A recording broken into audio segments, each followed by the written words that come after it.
ഓം സദാ ബാലരൂപാഭിവിഘ്നാദ്രിഹന്ത്രിം മഹാദന്തിഭക്ത്രാപി പഞ്ചാസ്യമാന്യാഭിഹിന്ദ്രാതിമൃഗ്യ ഗണേശാഭിധാമി വിദഗ്ധാം ശ്രീം കാവ്യ കല്യാണമൂർത്തിം.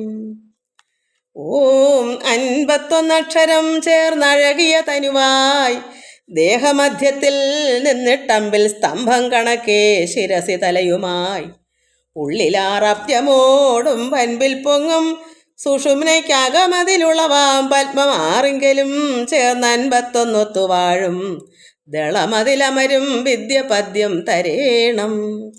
ഓം ബ്രഹ്മാനന്ദം പരമസുഖദം കേവലം ജ്ഞാനമൂർത്തിം വിശ്വാതീതം ഗഗനസദൃശം തത്വമസ്യാദിലക്ഷ്യം ഏകം നിത്യം വിമലമചലം സർവദാ സാക്ഷിഭൂതം ഭാവാതീതം ത്രിഗുണരഹിതം സൽഗുരത്വം നമാമി. ഓം ബ്രഹ്മാവും മിഹിരൻ വസിഷ്ഠൻ പുലശൻ ഗർഗൻ മയൻ ലോമശൻ ശ്രീപത്യാര്യഭടൻ വരാഹമിഹിരൻ ലല്ലൻ സമുജ്വാലകൻ ഗോവിന്ദൻ പരമേശ്വരൻ ഗുരുവരൻ രാമൻ തഥാ കൃഷ്ണനും ഗോളജ്ഞാനികളായ മാധവമുഖന്മാരും തുണച്ചേടണം. എല്ലാ ഭക്തമക്കൾക്കും എൻ്റെ വിനീതമായ പ്രണാമം. എല്ലാവർക്കും ശാന്തിയും സമാധാനവും ഈശ്വരകൃപയും ഉണ്ടാകണമെന്ന് പ്രാർത്ഥിക്കുന്നു. ശാന്തിയും സമാധാനവും കൂടാതെ ഭഗവത് കൃപയും ആയുരാരോഗ്യം രോഗശാന്തി എല്ലാ സുഖജീവിതവും ഉണ്ടാകണം. ഓം ലോകാ സമസ്ത സുഖിനോ ഭവന്തു. നമുക്കിന്ന് ഭാഗവതം കീർത്തനം മുമ്പേ ചൊല്ലിയിട്ട് ഭാഗവതം വായിക്കാം. നമുക്ക് ഭാഗവത കീർത്തനം ചൊല്ലാം. നാരായണായ നമ നാരായണായ നമ നാരായണായ നമ നാരായണ നാരായണ സകല സന്താപനാശന ജഗന്നാഥ വിഷ്ണു ഹരി നാരായണായ നമ. കല്യാണമാർന്ന ഹരി ലീലാമൃതം നൃവര ചൊല്ലാം കുറഞ്ഞതു ചെവിക്കൊള്ളുക പാപഹരം എല്ലാം പറഞ്ഞിടുവതില്ലാരുമെന്നറിയ നല്ലൊരു വിഷ്ണു കഥ നാരായണായ നമ. അതിൻ്റെ അർത്ഥം, രാജാവേ, മംഗളകരവും അമൃത തുല്യവുമായ വിഷ്ണു ലീലകളെ പറയാം. ഭഗവാന്റെ ലീലകളെ കേട്ടുകൊള്ളുക. വിഷ്ണു കഥകളെല്ലാം പറയാനാണെങ്കിലും ആർക്കും സാധ്യമല്ലെന്നും അറിയുക. ആരെക്കൊണ്ടും ഭഗവാന്റെ കഥകൾ പറഞ്ഞ് അറിയിക്കാൻ സാധ്യമല്ല. അത്രത്തോളം ഒരിക്കലും തീരാത്തതാണ്. നമുക്ക് അടുത്ത ഖണ്ഡിക ചൊല്ലാം. അത് ചൊല്ലിയല്ലോ. കാര്യങ്ങൾ കർത്തൃകരണം കാരണം ക്രിയകൾ കാലസ്വരൂപി ഹരി തൻ്റെ വിലാസമിത്. വീര്യങ്ങൾ ചേരും അവതാരങ്ങളുണ്ടു പല കാര്യാനുരൂപി ഹരി നാരായണായ നമ. കാര്യങ്ങൾ കർത്തൃകരണം കാരണം ക്രിയകൾ കാലസ്വരൂപി ഹരി തൻ്റെ വിലാസമിതു. വീര്യങ്ങൾ ചേരും അവതാരങ്ങളുണ്ട് പല കാര്യാനുരൂപി ഹരി നാരായണായ നമ. നാരായണായ നമ നാരായണായ നമ നാരായണായ നമ ഹരിശങ്കരായ നമ. നാരായണ സകല സന്താപനാശന ജഗന്നാഥ വിഷ്ണു ഹരി നാരായണായ നമ. അതായത് ചെയ്യേണ്ടതും ചെയ്യുന്നവനും ചെയ്യാനുള്ള ഉപകരണവും കാരണവും കർമ്മവും എല്ലാം തന്നെ കാലസ്വരൂപനായ ഭഗവാന്റെ വിലാസങ്ങളാണ്. അപ്പോൾ നമുക്ക് എന്താണ്, നമ്മൾ എന്തെങ്കിലും ഇവിടെ ചെയ്യുന്നതോ അതിൻ്റെ ഉപകരണമായാലും അതിൻ്റെ എന്താ കാരണം, അതിൻ്റെ കർമ്മവും ഒക്കെ എന്താ, ഇതെല്ലാം കാലസ്വരൂപനായ ഭഗവാന്റെ വിലാസങ്ങളാണ്. ഓരോ കാര്യത്തിനും അനുരൂപമായ ശക്തിയോടുകൂടി രൂപമെടുത്ത അവതാരങ്ങൾ പലതുണ്ട്. കൃഷ്ണാവതാരം പോലെ ശ്രീരാമാവതാരം, ഇങ്ങനെ ഒരുപാട് അവതാരങ്ങളുണ്ട്. അതുകൊണ്ട് ഇവിടെ എന്താ പറയുന്നത്, കാരണവും കർമ്മവും ഇതിൻ്റെ ഉപകരണവും നമ്മളെ കൊണ്ട് ചെയ്യിക്കുന്നതും ഇതൊക്കെ ഈശ്വരനാണ്. എന്തും അല്ലാതെ മറ്റൊന്നും തന്നെ ഈ ലോകത്തില്ല. എന്തുണ്ടെങ്കിലും അതെല്ലാം ഭഗവാന്റെ വിലാസങ്ങളാണ്. അതാണ് ഇവിടെ പറയുന്നത്. മാഞ്ഞു വേദം ഉഴലുന്നേന ആദി കവി പെട്ടെന്നു മത്സ്യവടിവായി കൃപാജലധി പൃഷ്ഠേ ധരിച്ചു ജലധൗ കൂർമ്മരൂപി ദിവി തട്ടും മഹാഗിരിയെ നാരായണായ നമ നാരായണായ നമ നാരായണായ നമ നാരായണായ നമ ഹരിശങ്കരായ നമ നാരായണ സകല സന്താപനാശന ജഗന്നാഥ വിഷ്ണു ഹരി നാരായണായ നമ.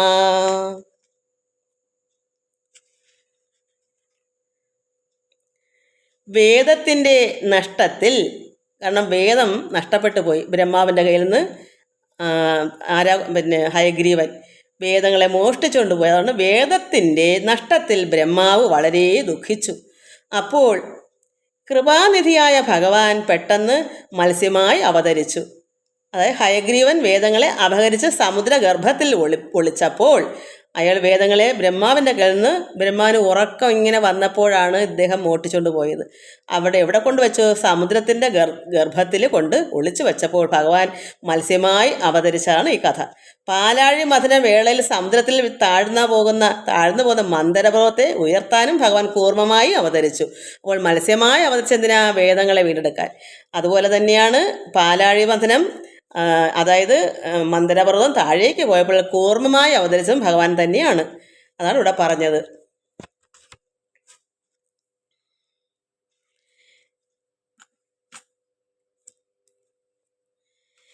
കീറിക്കളഞ്ഞ കിറുകൊണ്ടം മഹാസുരനെ വാരാഹസിംഹ ഉയരത്താക്കി ഭൂമിയെയും നാരായണാക്ഷര വിരോധിക്കു മൃത്യുനര സിംഹോപഭൗതതനു നാരായണായ നമ നാരായണായ നമ നാരായണായ നമ നാരായണായ നമ ഹരിശങ്കരായ നമ നാരായണ സകല സന്താപനാശന ജഗന്നാഥ വിഷ്ണു ഹരി നാരായണായ നമ.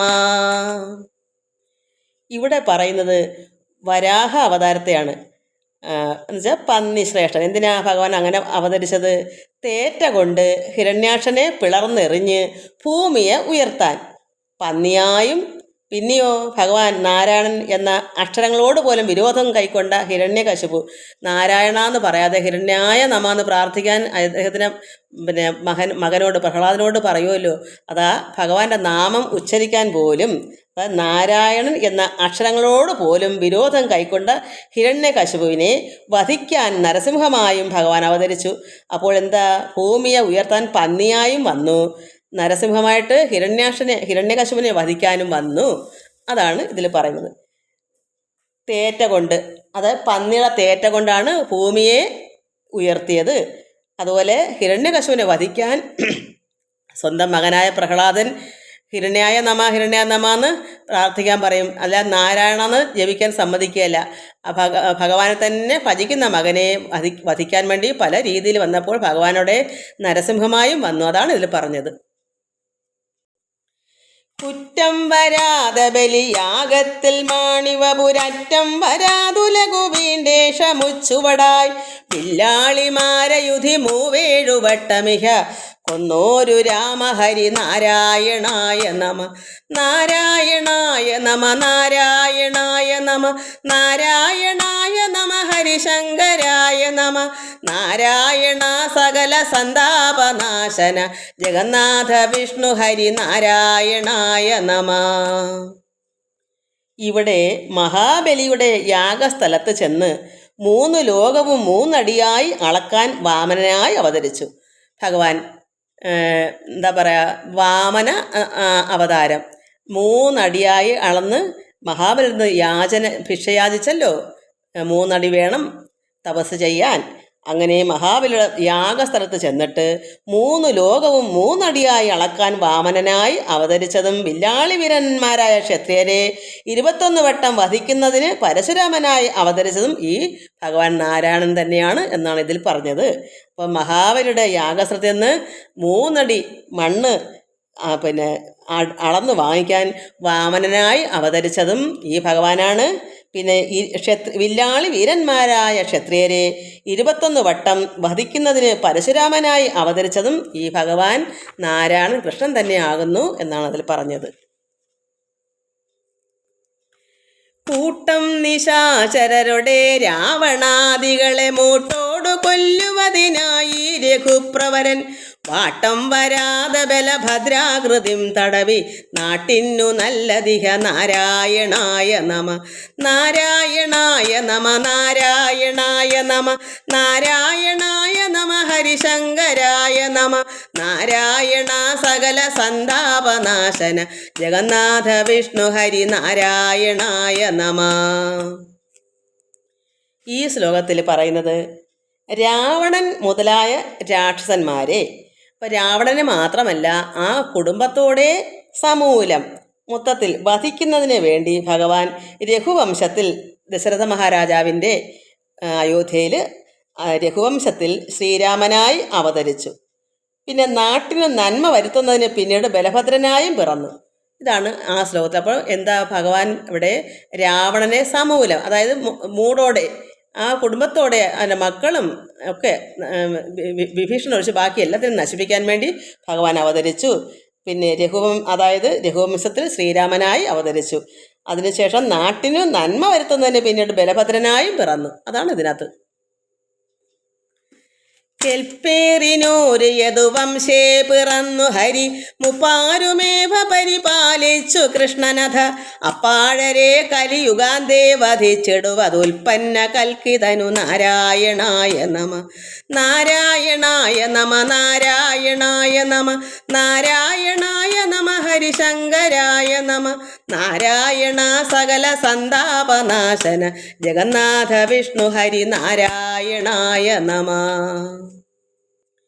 ഭഗവാൻ ത്രിലോകങ്ങളെയും, അതായത് 3 ലോകങ്ങളെയും പരിപാലിക്കുന്നതിന് ഭഗവാൻ കൃഷ്ണൻ യാദവ വംശത്തിൽ അവതരിച്ചു. കലിയുഗ അവസാനത്തിൽ ദുഷ്ടന്മാരെ നശിപ്പിക്കുന്നതിനായി കൽക്കിയായി ഭഗവാൻ അവതരിക്കും എന്നാണ്.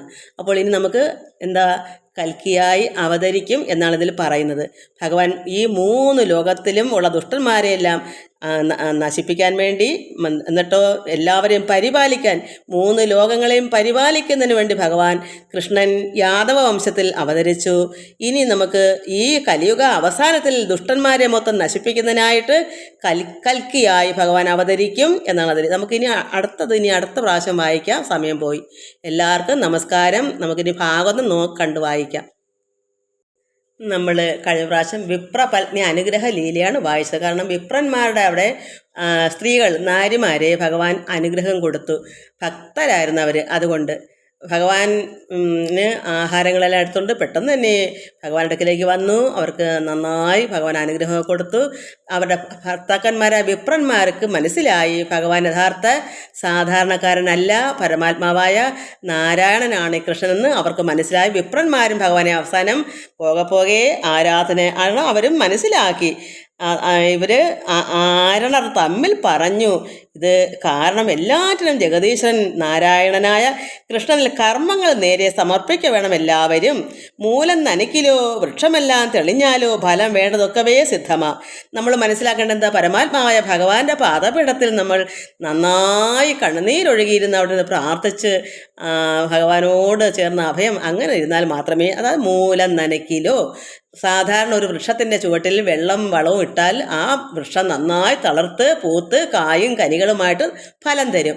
അതുപോലെ നമ്മുടെ ഭഗവാന്റെ പാദപീഠത്തിൽ ഭഗവാൻ വലിയൊരു വൃക്ഷം, ലോകത്തിലെ വൃക്ഷം, വൻ വൃക്ഷമാണ്. ആ പരമാത്മാവിൻ്റെ മൂലത്തിൽ, പാദത്തിൽ അവിടെ നമ്മൾ നന്നായി കണ്ണുനീരാകുന്ന ജലം ഒഴുകി ഭഗവാന്റെ പാദപീഠം തുടച്ച് വൃത്തിയാക്കി അവിടെ നിന്ന് പ്രാർത്ഥിച്ച് ഇരിക്കുമ്പോൾ നമുക്കും ഈശ്വരൻ ഇതുപോലെ ഈ വൃക്ഷത്തിൽ നിന്ന് എന്ത് ഫലമാണ് കിട്ടുന്നത് അതുപോലെ അമൃത് നമുക്കും ഈശ്വരൻ തരും. അതാണ് ആ കഴിഞ്ഞ പ്രാവശ്യം നമ്മൾ വായിച്ചത്. അത് മനസ്സിലാക്കിയിട്ട് ഈ വിപ്രന്മാരെ, ഈ ബ്രാഹ്മണരെല്ലാവരും അത് മനസ്സിലാക്കി അവരും ഭഗവാനെ പ്രാർത്ഥിച്ചു തുടങ്ങി. അതായത് എല്ലാവരും ബുദ്ധിയിൽ ഓർത്ത് പറഞ്ഞു, തങ്ങൾക്കെല്ലാം ശുദ്ധി വരുവാൻ നമസ്കൃത്യ വന്ദിച്ചു ഭക്തിയാ മുകുന്ദനെ സേവിച്ചു വിപ്രരും. ഈ സ്ത്രീകൾക്കെല്ലാം അനുഗ്രഹം കിട്ടിയപ്പോൾ ഈ പുരുഷന്മാർ മനസ്സിലാക്കി അവരും ഭക്തിയാ വന്ദിച്ചു തുടങ്ങി, ശുദ്ധി വരുത്തിയിട്ട്. അങ്ങനെയാണ് നമ്മൾ കഴിഞ്ഞ പ്രാവശ്യം വായിച്ച്. അപ്പോൾ ജന്മ മരണ നിവൃത്തി ചെയ്യും പരൻ ചിന്മയൻ കൃഷ്ണനെ കണ്ടീല വിപ്രരും. അപ്പോൾ ജനന മരണങ്ങളുടെ നിവൃത്തി കിട്ടും, അപ്പോൾ ഭഗവാനിൽ തന്നെ ചേരാം. അങ്ങനെ അതുകൊണ്ട് എന്ത് വന്നു, ചിന്മയൻ കൃഷ്ണനെ കണ്ടീല വിപ്രരും. കാരണം ഭഗവാനെ കാണാൻ വിപ്രന്മാർക്ക് പറ്റിയില്ല. എന്താ കാരണം? അവർക്ക് ശുദ്ധിയില്ലാതെ അവരെ തടഞ്ഞു നിർത്തിയതേ ഉള്ളൂ. സ്ത്രീകളോ പറഞ്ഞ് കേൾക്കാതെ ഭഗവാന്റെ അടുക്കലേക്ക് ഓടി എത്തിയപ്പോൾ അവർക്ക് അനുഗ്രഹം കിട്ടി, പ്രത്യക്ഷമായി ഭഗവാനെ നേരിട്ട് കാണാനും പറ്റി. എന്നാൽ ഈ അശുദ്ധിയായിരിക്കുന്ന ഈ വിപ്രന്മാർക്ക് കാണാൻ പറ്റിയോ? അവർ പിന്നെ മനസ്സിലാക്കി ഇപ്പം അവർ പ്രാർത്ഥന തുടങ്ങി, ശുദ്ധി വരുത്തി അവർക്കും അതുപോലെ ആകാൻ വേണ്ടി ശ്രമിക്കുന്നു. അതിൻ്റെ അർത്ഥം നമുക്കും, അറിവില്ലാത്ത നമുക്കും മറ്റൊരാൾ ചെയ്യുന്ന കണ്ടിട്ടെങ്കിലും നമുക്കും അതുപോലെ ആകണം. മറ്റൊരു ഭക്തനോ ഭക്തയോ ചെയ്യുന്ന കണ്ടിട്ടെങ്കിലും നമുക്കും അങ്ങനെ ആകണം എന്ന് നമ്മളും വിചാരിക്കണം, ഈ വിപ്രന്മാർ വിചാരിച്ചതുപോലെ. അപ്പോൾ നമുക്കും കാര്യസാധ്യങ്ങളെല്ലാം നേടുകയും ചെയ്യാം, ഭഗവാനെ നേരിട്ട് കാണുകയും ചെയ്യാം. അതാണ് നമ്മൾ കഴിഞ്ഞ പ്രാവശ്യം വായിച്ചത്. നമുക്ക് ഇന്ദ്രദർപ്പഹരണം അത് വായിക്കാം. ഇന്ദ്രദർപ്പഹരണം. ഇങ്ങനെ വാഴുന്ന കാലം ഒരു ദിനം മംഗലന്മാരായ നന്ദാതിവൃദ്ധരും യാഗം കഴിപ്പതിന് ആരംഭമായ അവർ യോഗം ശ്രമിപ്പത് കണ്ടു നന്ദാത്മജൻ. എന്തു ശ്രമിക്കുന്നത് എന്തിനീ കോപ്പുകൾ, എൻ താതൻ തന്നോട് ചൊൽകെന്ന് ചോദിച്ചാൻ. നന്ദജൻ വാക്കു കേട്ട് ഔത്സുക്യം ഉൾക്കൊണ്ട് നന്ദനും നന്ദജൻ തന്നെ മടിയിൽ വച്ച് ഉണ്ണിയോടേറെ ലാളിച്ചു പറഞ്ഞിതു. ഭഗവാൻ അങ്ങനെ ഇരിക്കുന്ന ഒരു ദിവസം, ഇങ്ങനെ വാഴുന്ന കാലം. ഇപ്പം ഇവിടെ കഴിഞ്ഞ പ്രാവശ്യം നമ്മളെന്താ വായിച്ചത്? പത്നിമാർക്ക് അനുഗ്രഹം കൊടുത്തു. വിപ്രന്മാരും അത് മനസ്സിലാക്കി അവരും ഭഗവാനെ സ്തുതിച്ചു തുടങ്ങി. അങ്ങനെ ഇരിക്കുന്ന ഒരു സമയം, ഒരു ദിവസം, ഇങ്ങനെ വാഴുന്ന കാലം ഒരു ദിവസം, ഒരു ദിനം മംഗലന്മാരായ നന്ദാതിവൃദ്ധർ, മംഗലം വെച്ചാൽ സന്തോഷകരമായ നിർമ്മലന്മാരായ നന്ദാതി എന്ന് പറയുമ്പോൾ ഭഗവാന്റെ പിതാവും മറ്റ് കൂട്ടുകാരും വൃദ്ധരും എല്ലാവരും കൂടെ എന്ത് ചെയ്തു? യാഗം കഴിപ്പതിന് ആരംഭിച്ചു. ആണ്ടുതോറും യാഗം ചെയ്യും. എവിടെയാ ഈ നമുക്ക് നന്നായി മഴ പെയ്യാനും സസ്യങ്ങൾ നന്നായി വളർന്ന് എല്ലാവർക്കും സസ്യസമ്പൂർണമായി വന്ന് എല്ലാവർക്കും ആഹാരങ്ങളൊക്കെ, പശുക്കൾക്ക് പുല്ല് വേണം, ജനങ്ങൾക്ക് ആഹാരങ്ങൾ വേണം. ഇതിനെല്ലാം ആണ്ടുതോറും ഈ യാഗം കഴിക്കും ഇന്ദ്രന്. അതാണ് യാഗം കഴിപ്പതിന് ആരംഭമായപ്പോൾ അതിൻ്റെ യോഗം ശ്രമിപ്പത് കണ്ട് നന്ദാത്മജൻ, അത് കൃഷ്ണനാണ് നന്ദാത്മജൻ. അപ്പം ഇതിൻ്റെ യോഗം കണ്ട് എന്താ ഇങ്ങനെയൊക്കെ ഇവർ ശ്രമിക്കുന്നെന്ന് ഭഗവാൻ കുട്ടിയല്ലേ, കുട്ടിക്ക് അറിയത്തില്ലല്ലോ എന്താ ഇതിൻ്റെ ഒരുക്കങ്ങളൊക്കെ. ഈ യാഗം കഴിപ്പതിൻ്റെ ആരംഭമായപ്പോൾ അതിന് വേണ്ടത് ശ്രമങ്ങൾ, എന്തൊക്കെയൊക്കെ വേണ്ടതെല്ലാം ഒരുക്കുമല്ലോ, ആ ഒരുക്കാണ് യോഗം. അതിൻ്റെ യോഗം ശ്രമിപ്പത് കണ്ടപ്പോൾ ഭഗവാൻ കൃഷ്ണൻ നന്ദാത്മജൻ എന്തു ശ്രമിക്കുന്നത് എന്തിനീ കോപ്പുകൾ, ഇതെന്തൊക്കെയായി ഒരുക്കുന്നത്? കോപ്പുകൾ എന്ന് വെച്ചാൽ ഇതെന്താ ഇവിടെ തുടങ്ങുന്നത്, എന്തിനു വേണ്ടിയാണ് ഈ ശ്രമങ്ങളൊക്കെ ശ്രമിക്കുന്നത്? ഈ ഒരുപാട് കാര്യങ്ങളൊക്കെ ഇവിടെ വരുത്തുന്നു, എടുക്കുന്നു, ഈ യാഗത്തിന് വേണ്ടതെല്ലാം ഒരുക്കുന്നു. അപ്പോൾ ഭഗവാൻ കൃഷ്ണൻ ചോദിച്ചു, എന്താ ഇവിടെ എന്തിനു വേണ്ടിയാ ഈ ശ്രമങ്ങളൊക്കെ, ഈ കോപ്പുകളൊക്കെ എന്താ ഇവിടെ, ഇതെന്തിനു വേണ്ടിയാ? എൻ താതൻ എന്നോട് ചൊല്ലുകെന്ന്, പിതാവിനോട്, എൻ താതൻ എൻ്റെ പിതാവായ നന്ദഗോപര് എന്നോട് പറക എന്ന് ഭഗവാൻ ചോദിച്ചാൻ. എന്താ അച്ഛാ ഇവിടെ എന്തിനു വേണ്ടിയാണ് ഇതൊക്കെ ഒരുക്കുന്നത്? ഈ കോപ്പുകൾ എന്ന് പറഞ്ഞാൽ ഈ യാഗത്തിന് വേണ്ട കാര്യകാരണങ്ങളെല്ലാം അവിടെ ഒരുക്കി ശ്രമിക്കുന്നതിനാണ് അങ്ങനെ പറയുന്നത്. അത് എൻ താതൻ, പിതാവേ അച്ഛാ എന്നോട് പറയൂ, ഇതൊക്കെ ചെയ്യേണ്ടത്, ഇതൊക്കെ എന്തിനാ ഇങ്ങനെയൊക്കെ ചെയ്യുന്നത്? പിതാവ് എന്നോട് പറയൂ എന്ന് കുട്ടി കൃഷ്ണൻ നന്ദഗോപരോട് ചോദിച്ചു. നന്ദജൻ വാക്കു കേട്ട ഔത്സുക്യം ഉൾക്കൊണ്ട് നന്ദനും നന്ദജൻ തന്നെ മടിയിൽ വച്ചുണ്ണിയോടേറെ ലാളിച്ചു പറഞ്ഞിതു.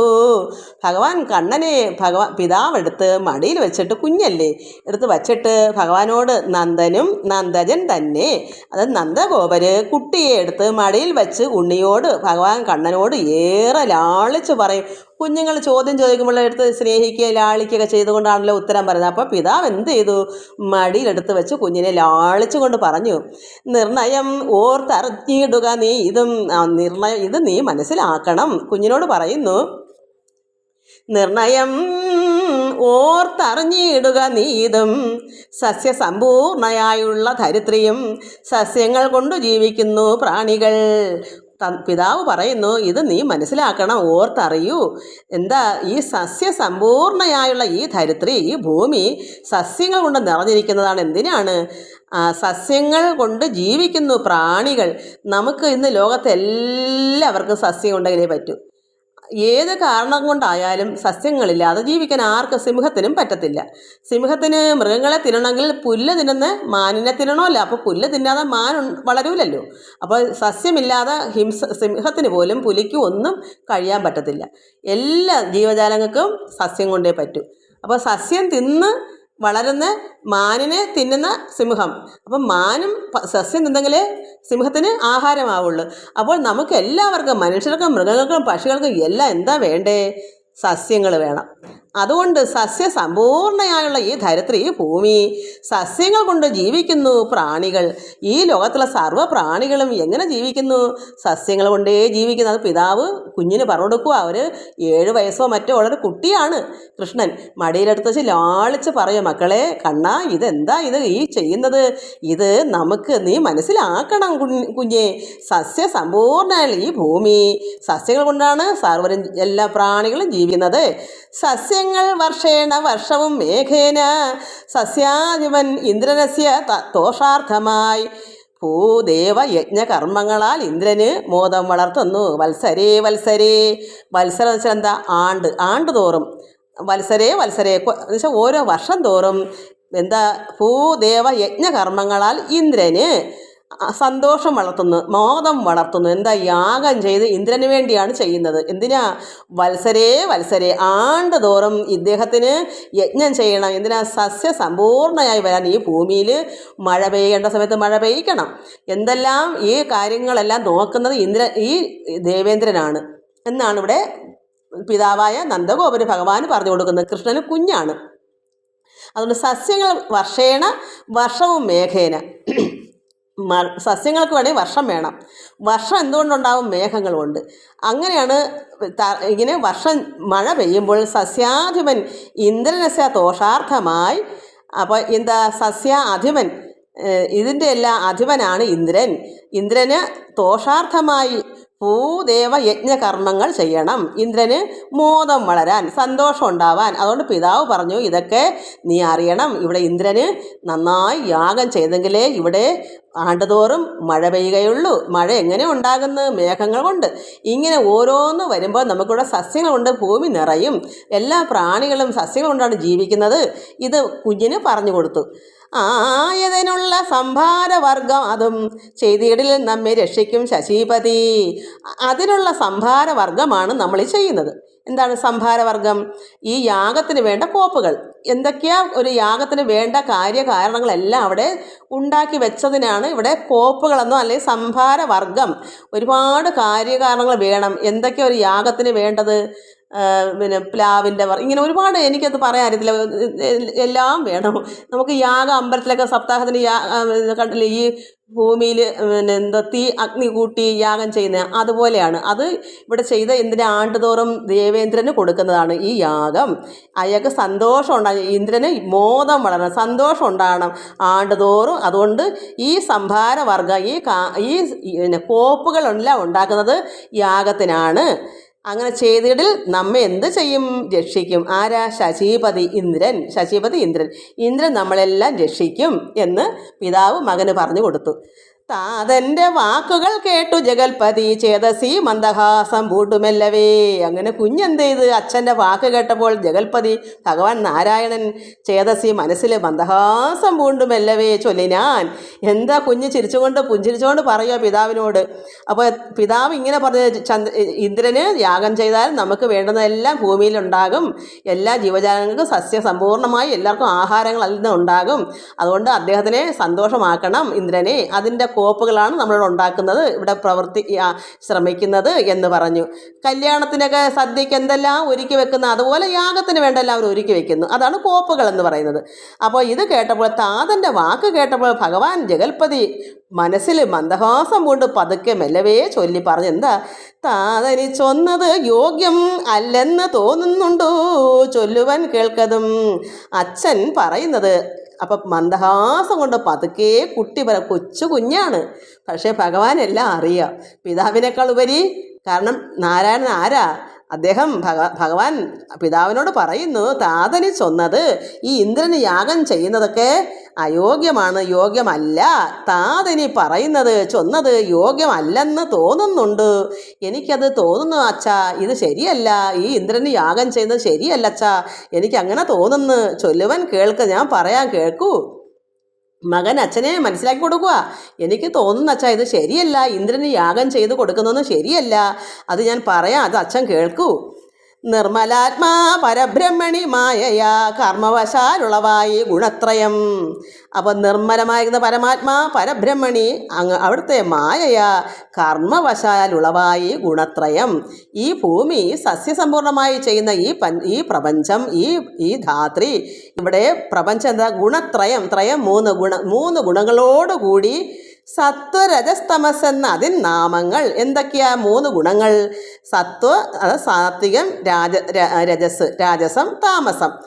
സത്വ രജ തമസ് എന്നതിൻ നാമങ്ങൾ ഗുണത്രയം. 3 ത്രയങ്ങളാണ്. അത്രയും 3 ഗുണങ്ങൾ.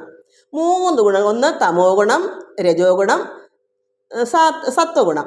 ഇങ്ങനെ 3 ഗുണങ്ങളോടുള്ളതാണ് ഈ എങ്ങനെ വന്നു? നിർമ്മലമായിരുന്ന പരമാത്മാ പരബ്രഹ്മണി അവിടുത്തെ മായയാ. അപ്പോൾ പരമാത്മാവ് തന്നെ, ആ പരമാത്മാവിൻ്റെ മായയാ കർമ്മവശാലുളവായി, ആ മായയുടെ കർമ്മവശാൽ ഉളവായതാണ് ഈ പ്രപഞ്ചം. എങ്ങനെയാ? 3 ഗുണങ്ങളോടുകൂടി. ഗുണത്രയം, സത്വരജത്തമ എന്നതിന് നാമങ്ങൾ, ഈ ത്രിലോകങ്ങൾ അതിലുളവായതും. അങ്ങനെ ഈ 3 ഗുണങ്ങളോട് വന്ന ഈ നാമങ്ങൾ ഈ ത്രിലോകങ്ങളിൽ അത് ഉളവായതും. ഈ ത്രിലോകങ്ങൾ അതിലാണ് ഉളവായത്. ഈ 3 ഗുണങ്ങളോടുകൂടി വന്നതിനകത്ത് ഉളവായി ഈ ത്രിലോകം. ജീവൻ രജോ ഗുണ സംയുക്തനാകയാൽ ജീവിതത്തിനു രജോ ഗുണാംശങ്ങളാം. അപ്പോൾ ജീവൻ രജോ ഗുണമാണ്. എന്താ വെച്ചാൽ രജോ ഗുണം നമ്മുടെ ഇവിടെ എല്ലാം ഉണ്ടാക്കണം. ഈ ഭൂമിയിൽ നമ്മളെല്ലാം കർമ്മം ചെയ്ത് ഉണ്ടാക്കുന്നതാണ്. കർമ്മഫലം കൊണ്ടാണ് ഇവിടെ നമ്മൾ വീണ്ടും വീണ്ടും ജനിക്കുക, മരിക്കുകയൊക്കെ ചെയ്യുക. അപ്പം നമ്മുടെ ഓരോരോ ജീവൻ്റെ കർമ്മങ്ങളാണ്. അത് രജോ ഗുണം കൊണ്ടാണത് വരുന്നത്. നമുക്ക് ആഗ്രഹങ്ങളാണല്ലോ കർമ്മം. എന്ത് കർമ്മവും ആഗ്രഹം കൊണ്ടാണ് ചെയ്യുന്നത്. ആഗ്രഹം കിടക്കുന്നതുകൊണ്ടാണ് വീണ്ടും വീണ്ടും നമ്മൾ ജനിക്കുന്നത്. അപ്പോൾ ജനനങ്ങൾ ഇങ്ങനെ ജനിച്ചും മരിച്ചും നിന്നെങ്കിലേ ഇവിടെ ഭൂമി നിലനിൽക്കുകയുള്ളൂ. ഇവിടെ അതുകൊണ്ട് കർമ്മവശാലാണ് ഇതെല്ലാം അവിടെ ഉണ്ടാകുന്നത്. എന്തിനു വേണ്ടി? ജീവൻ നിലനിർത്താൻ. അപ്പോൾ രജോ ഗുണം ഉണ്ടെങ്കിലേ പറ്റൂ. അതുകൊണ്ടാണ് രജോ ഗുണം മുന്നിട്ട് നിൽക്കുന്നത്. എന്താ? ഈ ലോകം നിലനിന്ന് പോകുന്ന രജോ ഗുണം കൊണ്ടാണ്. അപ്പോൾ ജീവൻ, അത് നമുക്കെല്ലാം ജീവൻ വേണമെങ്കിൽ എന്ത് വേണം? ആഹാരങ്ങൾ വേണം. ജീവന് നിലനിൽക്കാൻ ഈ ഭൂമിയിൽ എന്തെല്ലാം. അപ്പോൾ ഒരു കുട്ടിയെ പ്രസവിച്ചാൽ ആദ്യം കുഞ്ഞുങ്ങൾക്ക് പാലൂട്ടിയാണ് വളർത്തുന്നത്, ഒരമ്മ കൊടുക്കുന്ന ആഹാരം. അതുപോലെ നമുക്ക് ഈ ഭൂമി ദേവി നമുക്ക് എല്ലാ ആഹാരങ്ങളും തരുന്നത് ഈ രജോ ഗുണം ഉള്ളത് കൊണ്ടാണ്. രജോ ഗുണമാണ് ജീവൻ നിലനിർത്തുന്നത്. ജീവൻ രജോ ഗുണ സംയുക്തനാകയാൽ ജീവിതത്തിന് രജോ ഗുണ അംശങ്ങളാം. അപ്പം ജീവിതത്തിന് നമുക്ക് എല്ലാവർക്കും ഒരു സന്യാസിക്കായാലും ആർക്കായാലും രജോ ഗുണം ഉണ്ടെങ്കിലേ ജീവിക്കാൻ പറ്റൂ. ജീവിതത്തിൽ അല്ലെങ്കിൽ വായു മാത്രം ഭക്ഷിച്ചുകൊണ്ട്, വായുവും ഭൂമിയിൽ ഉണ്ടാവുന്നതാണ്. അപ്പോൾ ഇതെല്ലാം നമുക്ക് ആവശ്യങ്ങളാണ്. ജീവിതത്തിന് രജോ ഗുണാംശങ്ങളാം. ജീവനും രാജസകർമാനുസാരിയാം. അപ്പോൾ ജീവനും രാജസകർമാനുസാരിയാണ്. രജോ ഗുണം കൊണ്ടാണ് നമ്മുടെ ജീവൻ നിലനിൽക്കുന്നത്. നമുക്ക് ഭൂമിയിൽ ഉണ്ടാകുന്ന ആഹാരങ്ങളെല്ലാം ഉണ്ടെങ്കിൽ മാത്രമേ നമുക്കെല്ലാം ജീവൻ ശക്തി ഉണ്ടാകൂ. അപ്പോൾ അമ്മ ദേവി മഹാമായ പരാശക്തി എങ്ങനെ ഉണ്ടായി? നമുക്ക് ശക്തിയായിട്ട് നമുക്ക് നിലനിൽക്കണമെങ്കിൽ ഇതെല്ലാം ഭൂമിയിൽ വേണം. ജീവനാകുന്നത് കർമ്മ സൽ വാസന. അപ്പോൾ ജീവനാകുന്നത്, നമുക്ക് ജീവൻ എങ്ങനെ ഉണ്ടാകുന്നത്? കർമ്മ സദ് വാസനയാണ്. കർമ്മങ്ങളുടെ വാസന കിടക്കുന്നതാണ് നമുക്ക് ജീവൻ ഉണ്ടാകുന്നത്. എനിക്കിതൊരു കർമ്മം ചെയ്യേണ്ട അതിലൊന്നും വാസന ഇല്ലെങ്കിൽ ഞാൻ വീണ്ടും ജനിക്കത്തില്ല. എനിക്ക് വീണ്ടും ജനിക്കണമെന്നുണ്ടെങ്കിൽ എനിക്ക് കർമ്മത്തിൽ വാസന, ആഗ്രഹങ്ങൾ വേണം. അതുകൊണ്ടാണ് ആഗ്രഹങ്ങൾ അറ്റുപോയാൽ മാത്രമേ മുക്തനാവാൻ പറ്റൂ. അപ്പോൾ മുക്തനാകാത്തത്തോളം കാലം നമുക്ക് ഇതിൽ വാസന കിടക്കും. ഇന്ന് ഈ ജന്മം ചെയ്യുന്ന കർമ്മത്തിൻ്റെ വാസന കിടക്കുന്നതുകൊണ്ടാണ് വീണ്ടും ഒരു ജന്മം ജനിക്കുന്നത്. അപ്പോൾ എന്താണ് ഇവിടെ പറയുന്നത്? ജീവനാകുന്നത് കർമ്മസത് വാസന, കർമ്മങ്ങളുടെ വാസന. അപ്പം നമുക്കെല്ലാവർക്കും എപ്പോൾ വാസന ഇല്ലാതാകുന്നു അപ്പോഴേ കൈവല്യം കിട്ടും. അതുവരെ നമുക്ക് വാസനകൾ, ആഗ്രഹങ്ങളിനെ കിടക്കും. അതുകൊണ്ടാണ് ആ കർമ്മത്തിൻ്റെ ഫലമാണ് നമ്മൾ വീണ്ടും വീണ്ടും ജനിക്കുന്നത്. അതുകൊണ്ടാണ് ജീവനാകുന്നത് കർമ്മസത് വാസന. ജീവന് വാസത്തിനുള്ളത് ദേഹമാ. അപ്പോൾ ജീവൻ വേണമെങ്കിൽ നമുക്ക് അതിന് ജീവൻ വസിക്കാൻ എന്ത് വേണം? ദേഹം വേണം. ഒരു ജീവൻ നമ്മുടെ ഉള്ളിൽ വസിക്കണമെങ്കിൽ നമുക്ക് അതിന് ഒരു കൂടാരം വേണം. അതാണ് നമ്മുടെ ദേഹം. ജീവന് വാസത്തിനുള്ളത് ദേഹമാം ജീവഭേദങ്ങളത്രേ കർമ്മമായതും. ജീവഭേദങ്ങളത്രേ നമ്മൾക്ക് ഈ ജീവൻ്റെ കർമ്മങ്ങൾ ഓരോരോ രീതിയിലാണ് കർമ്മങ്ങൾ ചെയ്യുന്നത്. ജീവഭേദങ്ങളത്രേ കർമ്മമായതും എന്ന് വെച്ചാൽ ഇവിടെ രജോ ഗുണവും തമോ ഗുണവും സത്വഗുണവും ഉണ്ട്.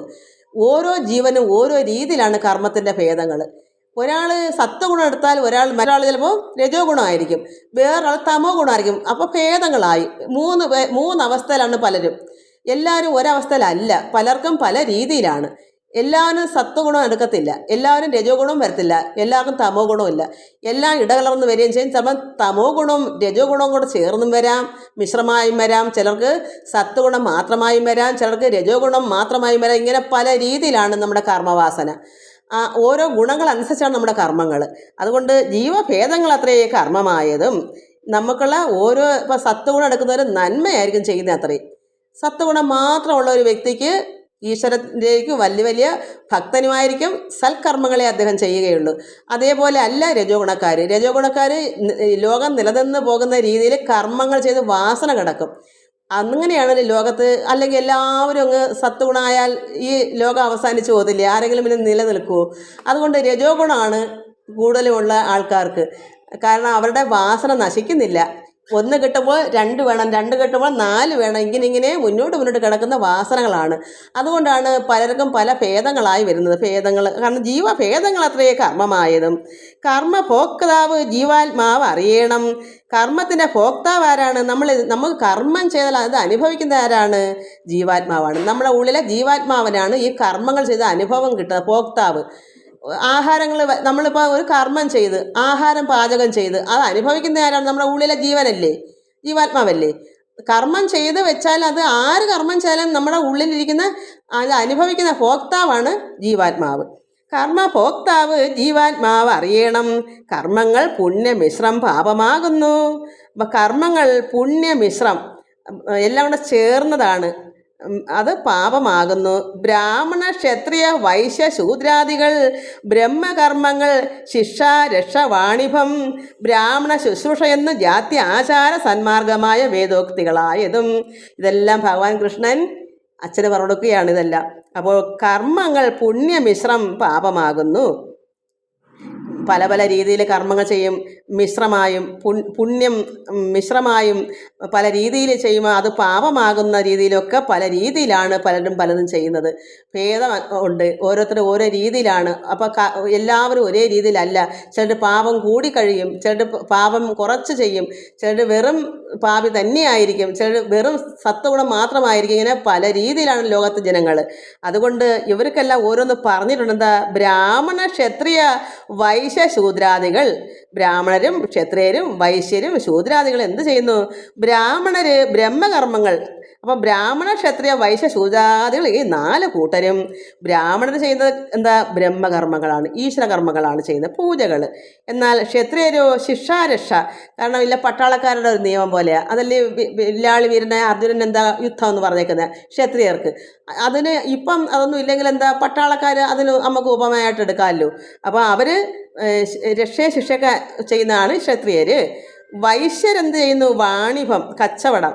ശൂദ്രാദികൾ എന്ത് ചെയ്യുന്നു? ബ്രാഹ്മണ ശുശ്രൂഷ എന്ന് ജാതി ആചാരം. ഇവിടെ എല്ലാം ഓരോ ആചാരങ്ങളാണ് ഇതെല്ലാം. അപ്പം ബ്രഹ്മകർമ്മങ്ങൾ ചെയ്യുന്നു ബ്രാഹ്മണർ, ക്ഷത്രിയരെന്ത് ചെയ്യുന്നു? ശിക്ഷാരക്ഷ നടത്തുന്നു, വൈശ്യർ വാണിഭം, അത് കച്ചവടം. ബ്രാഹ്മണരെ ശുശ്രൂഷിക്കുക എന്നതാണ് ശൂദ്രാദികളുടെ ആചാരം. ബ്രാഹ്മണരെ ശുശ്രൂഷിക്കുക വെച്ചാൽ ബ്രാഹ്മണർക്ക് വേണ്ടുന്ന കർമ്മങ്ങൾ, സേവനം അതൊക്കെ ചെയ്യുന്നതാണ് ശൂദ്രരുടെ ആചാരം. ഇതൊക്കെയാണ് ഇത് പറയുന്നത്. എനിക്ക് നന്നായി പറയാനൊന്നും അറിയത്തില്ല, ഞാനിത് വായിച്ച് മനസ്സിലാക്കി പറയുന്നതാണ്, എനിക്കല്ലാതെ അറിയത്തില്ല. എന്നിട്ടോ അപ്പോൾ ബ്രാഹ്മണ ശുശ്രൂഷ എന്ന് ജാതി ആചാര സന്മാർഗമായ വേദോക്തികളായത് വേദങ്ങൾ പറയുന്നതാണ്. എന്താ? ഇങ്ങനെയാണ് 4 കൂട്ടർക്കും ഇതിൻ്റെ ആചാരങ്ങൾ ഇങ്ങനെയാണ്. ബ്രാഹ്മണർക്ക് ബ്രഹ്മകർമ്മങ്ങളാണ്, ക്ഷത്രിയർക്ക് രക്ഷാശിക്ഷകളാണ്, വൈശ്യർക്ക് വാണിഭം, ശൂദ്രർക്ക് ബ്രാഹ്മണരുടെ ശുശ്രൂഷ ചെയ്യുക. ഇങ്ങനെയാണ് വേദോക്തികൾ പറയുന്നത്. രാജസത്തിങ്കിൽ നിന്നുണ്ടായി വർഷവും. രാജസത്യത്തിൽ നിന്നാണ് വർഷം. അത് എന്താ, രാജസത്തിന് വർഷം ഉണ്ടെങ്കിൽ മാത്രമേ നമ്മുടെ ഭൂമിക്ക് നിലനിൽക്കാൻ പറ്റുള്ളൂ, സസ്യങ്ങളൊക്കെ ഉണ്ടാവേണ്ടി. അതാണ് രജോ ഗുണം വേണമെന്ന് പറയുന്നത്. അത് ബ്രഹ്മാവ് അതുകൊണ്ടാണ് രജോ ഗുണം എടുത്തേക്കുന്നത്. അപ്പോൾ രാജസത്യങ്കിൽ നിന്നുണ്ടായി വർഷവും ഭോജന സാധനം വർഷിച്ചുളവാകും. അപ്പം നമുക്ക് കഴിക്കേണ്ട സാധനം, ഭോജനം, നമുക്ക് എന്താണ് ആവശ്യങ്ങൾ, ആഹാരങ്ങൾ, ആ സാധനങ്ങളെല്ലാം വർഷിച്ചുളവാകുന്നത് എങ്ങനെയാ? രാജസങ്ങൾ വർഷങ്ങൾ ഉണ്ടാകുമ്പോഴാണ്. സർവ്വതും ഭൂമിയിൽ നന്നായി വിളഞ്ഞു വരണമെങ്കിൽ നമുക്ക്, അല്ലെങ്കിൽ നമ്മൾ പട്ടിണി കിടന്ന് ചത്തുപോകത്തിലെ ജീവൻ നിലനിൽക്കൂ. അപ്പോൾ ഇതെല്ലാം ഇഷ്ടംപോലെ ഭൂമിയിൽ വേണ്ടേ? നമുക്കറിയാം, ഞങ്ങളുടെയൊക്കെ കുട്ടിക്കാലത്ത് ഒരു കാര്യം ചിലപ്പോൾ ഇല്ലാതെ കഷ്ടപ്പെടുന്നൊരു കാലം ഉണ്ടായിരുന്നു. അരിയൊന്നും കിട്ടാതെ വിഷമിക്കുന്നൊരു കാലം ഉണ്ടായിരുന്നു. എവിടുന്നോ കുറച്ച് ഗോതമ്പൊക്കെ ഇറങ്ങിയൊരു കാലം. അരി എന്ന് പറഞ്ഞതേ കാണാനില്ല. എവിടെങ്കിലും ആർക്കെങ്കിലും അല്പം നിലം ഉണ്ടെങ്കിൽ അല്പം എവിടെയെങ്കിലും കാണും, അത്രയേ ഉള്ളൂ. അങ്ങനെയൊക്കെ ആയിരുന്നൊരു കാലം എൻ്റെ കുട്ടിക്കാലത്ത്. അപ്പോൾ അങ്ങനെയുള്ളൊരു കാലമുണ്ട്. അതുപോലെ ഭോജന സാധനം വർഷിച്ചുളവാകും, കർമ്മങ്ങൾ കൊണ്ടു വരുന്നതു ജന്മവും. അപ്പം നമുക്ക് ഭോജന സാധനം എങ്ങനെ ഉണ്ടാകുന്നത്? വർഷിച്ചുളവാകണമെങ്കിൽ രാജസത്തിൽ ഉണ്ടായി വർഷവും. അപ്പം നമുക്ക് നന്നായി വർഷം വന്നെങ്കിൽ മാത്രമേ നമുക്കിതൊക്കെ ഉണ്ടാകൂ, ഇഷ്ടംപോലെ ഉണ്ടാകണം. അപ്പോൾ നമ്മൾ കർമ്മങ്ങൾ കൊണ്ട് എന്തുണ്ടാകുന്നു? ജന്മം ഉണ്ടാകുന്നു. എന്താ കർമ്മങ്ങൾ കൊണ്ട് ജന്മം ഉണ്ടാകുന്ന കാരണം? നമ്മൾക്ക് കർമ്മം, ഇന്ന് ചെയ്യുന്ന കർമ്മത്തിൻ്റെ വാസന കിടന്നെങ്കിൽ നമുക്കൊരു ജന്മം പിന്നെ ജനിച്ചു വരേണ്ട കാര്യമുള്ളൂ. കർമ്മത്തിൻ്റെ വാസനകളില്ലാതിരുന്ന, അതാണ് ഇപ്പം നമുക്ക് എപ്പോഴെങ്കിലും ഒരു മുക്തനാകണ്ടേ. അതിനാൽ നമുക്ക് ഭാഗവതം പറയുന്ന ഉടനീളം പറയുന്ന കർമ്മങ്ങളെല്ലാം വിരക്തിയാവൂ, കർമ്മം ഫലേശ കൂടാതെ ചെയ്യൂ, ഈശ്വരനെ അർപ്പിച്ച് ചെയ്യൂ. കാരണം കർമ്മത്തിന് നിവർത്തി വരാൻ. എന്തിനാ? കൈവല്യം പ്രാപിക്കാൻ. ചിലർക്ക് കൈവല്യം പ്രാപിക്കേണ്ടവരുണ്ട്, അവർക്ക് വേണ്ടിയാണത് പറയുന്നത്. അല്ലാതെ രജോ ഗുണമുള്ളവർക്ക് അങ്ങനെ പോകാം. പക്ഷേ എപ്പോഴെങ്കിലും ഒരു സമയത്ത് മുക്തനാകണമല്ലോ. അതുകൊണ്ട് നമ്മൾ കർമ്മങ്ങളെല്ലാം പരമാത്മാവിൽ അർപ്പിച്ച് ചെയ്യുകയും വേണം. ഇതിനെല്ലാം വിരക്തനാകുകയും വേണം. അതിനെല്ലാം ഇന്ദ്രിയങ്ങളെ അടക്കണം, മനസ്സിനെ അടക്കണം. അത് ഭക്തന്മാർക്ക് വേണ്ടുന്നതാണ്, എല്ലാവരുടെയും കാര്യമല്ല അത് പറയുന്നത്. പോകെ എല്ലാവർക്കും. അപ്പോൾ ഭോജന സാധനം വർഷിച്ചുളവാകും, കർമ്മങ്ങൾ കൊണ്ട് വരുന്നതു ജന്മവും. കർമ്മങ്ങൾ കൊണ്ട് തന്നെ മൃതിയും വരും. അപ്പോൾ കർമ്മങ്ങൾ കൊണ്ട് തന്നെയാണ് നമുക്ക് മരണം ഉണ്ടാകുന്നതും അതുപോലെ തന്നെ ജന്മം ഉണ്ടാകുന്നത്. നമ്മുടെ കർമ്മ വാസന പോലെയാണ്.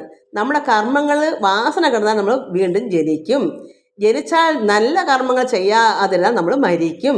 അപ്പോൾ കർമ്മങ്ങൾ ഏത് വിധത്തിലാണെന്ന് നമ്മൾ ചിന്തിച്ച് മനസ്സിലാക്കി നമുക്ക് വേണ്ടത് നമ്മൾ എടുക്കണം. നമുക്ക് ജനിക്കണോ? നമ്മൾ കർമ്മങ്ങൾ ചെയ്ത് വാസന കിടക്കണം. ആ ആഗ്രഹങ്ങൾ വെടിയാതെ ഒരിക്കലും തീരാത്ത കണക്ക് ആഗ്രഹങ്ങൾ കിടക്കുമെങ്കിൽ നമ്മൾ ജനിച്ചു വരും. ചെയ്യുന്ന കാര്യങ്ങളെല്ലാം ആഗ്രഹത്തോട് ചെയ്യുക. ജനിക്കണമെങ്കിൽ അങ്ങനെ ചെയ്താൽ മതി, ഒന്നും ഭയക്കണ്ട, വീണ്ടും വീണ്ടും ജനിച്ചോളും. പിന്നെ നമുക്ക് അത് ജനിച്ചതിന് ശേഷം നമ്മൾ മരിക്കണോ? വേണ്ടാത്ത കാര്യങ്ങൾ ചെയ്തങ്ങ് ജീവിച്ചാൽ മതി, അപ്പോൾ നമ്മൾ മരിച്ചോളും. കാരണം സൽക്കർമ്മങ്ങൾ ചെയ്ത് ഈശ്വരങ്ങൾ ചേർന്നൊരു വ്യക്തിക്ക് മരണമില്ല, അമരനായി തീരും. നമുക്ക് മരിക്കണം എന്നുണ്ടെങ്കിൽ, കാരണം ഇനിയും ജനിക്കണ്ടേ, അതിന് മരിക്കണം എന്നുണ്ടെങ്കിൽ നമുക്ക് ആഗ്രഹത്തോട് കർമ്മങ്ങൾ ചെയ്തിട്ട് വേണ്ടാത്ത തിന്മകളൊക്കെ കുറേ അങ്ങ് ചെയ്ത് വെച്ചാൽ നമ്മളങ്ങ് മരിച്ചോളും. നന്മ ചെയ്യാതിരുന്നാൽ മതി. അപ്പോൾ അമരത്വം നേടുകയില്ല, നമ്മൾ വീണ്ടും മരിച്ചോളും. നമുക്ക് ഏതാണ് ആവശ്യം അത് നമ്മൾ തന്നെ തീരുമാനിക്കുക. എനിക്കതേ പറയാൻ പറ്റൂ. കാരണം മരിക്കണമെങ്കിൽ നമുക്ക് മരിക്കാം, സാധാരണക്കാരെ കണക്കങ്ങ് ജീവിച്ചാൽ മതി. കാരണം മൃഗങ്ങൾ എങ്ങനെയാണ് ജീവിക്കുന്നത് അതുപോലെ അങ്ങ് ജീവിച്ചാൽ മതി. അവർ തിന്നും കുടിച്ചും ഉറങ്ങിയും അവർക്ക് അതേ അറിയൂ. തിന്നുക, പിന്നെ എന്തെങ്കിലും വയർ നിറച്ച ആഹാരം ഇട്ട് പോയി കിടന്ന് ഉറങ്ങുക. ഈ ജീവജാലങ്ങൾ എങ്ങനെ അതുപോലെ ജീവിച്ചാൽ നമുക്ക് മരണമാണ്, ഉറപ്പാണ്, വീണ്ടും ജനിക്കാം. അത് തന്നെയാണ് മൃഗങ്ങളെ പോലെ എന്ന് പറയുന്നത്. അതല്ല, നമുക്ക് മരിക്കണ്ട എന്നുണ്ടെങ്കിൽ നമുക്ക് സൽക്കർമ്മങ്ങൾ ചെയ്തിട്ട് ഈശ്വരാർപ്പണമായ കർമ്മങ്ങൾ ചെയ്ത് ഈശ്വരനെ അർപ്പിച്ച് ഫലേശ കൂടാതെ ആഗ്രഹങ്ങൾ കൂടാതെ കർമ്മങ്ങൾ ചെയ്തിട്ട് ഈശ്വരാർപ്പണമായി ഭഗവാനെ ആരാധിച്ച് ധ്യാനിച്ച് പരമാത്മയിൽ ലയിച്ച് നമ്മൾ എപ്പോഴും അങ്ങനെ മോക്ഷം ആനന്ദം അനുഭവിക്കുന്ന ഒരു ബ്രഹ്മാനന്ദം അനുഭവിക്കുന്ന ഒരു വ്യക്തിക്ക് കൈവല്യമായിട്ട് പോകാം. ഏതാണെന്ന് എല്ലാവരും ഉറപ്പിക്കുക. അതുകൊണ്ട് എനിക്കങ്ങനെ പറഞ്ഞു തരാൻ പറ്റൂ. എല്ലാവർക്കും അറിയാമല്ലോ ഏതവസ്ഥയിൽ പോകണമെന്ന് നമുക്ക് തീരുമാനിക്കാം.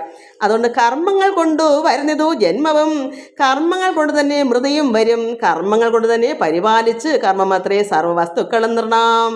കർമ്മങ്ങൾ കാരണമായ ജന്തുക്കൾക്ക് നന്മകൾ നൽകുവാൻ മറ്റാരുമില്ലല്ലോ. ഒരുപാട് സമയം പോയിട്ട് നിർത്തുന്നു. എല്ലാവർക്കും നമസ്കാരം. ഹരി ഓം, ഹരി ഓം, ഹരി ഓം.